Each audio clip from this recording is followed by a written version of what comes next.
I'm grateful for the opportunity for coming in here today in انجمن فلاح بہبود انسانیت in Mirpur, kidney dialysis center.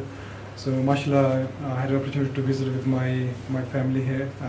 I visited the wards where the dialysis is happening. I saw all the evidence records kya ho raha hai yahan pe. So mashallah, I'm very impressed and I encourage all the community members to try come forward and support the dialysis center. It's a free of charge dialysis jo yahan pe ho raha hai, and it's a great cause, great work.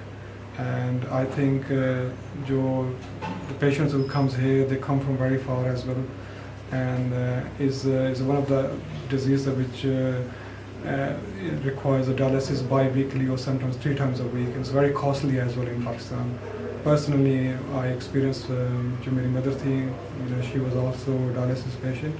So it's a very expensive business here in Pakistan, but I'm very impressed that free of charge, and there's a pick and drop facility as well, and I encourage جو پاکستان میں جو لوگ ہیں یہاں پہ اور even abroad in UK اور Europe کے آپ please come forward help the kidney dialysis center with your sadaqas, zakat, whichever way you can help and support the kidney dialysis center.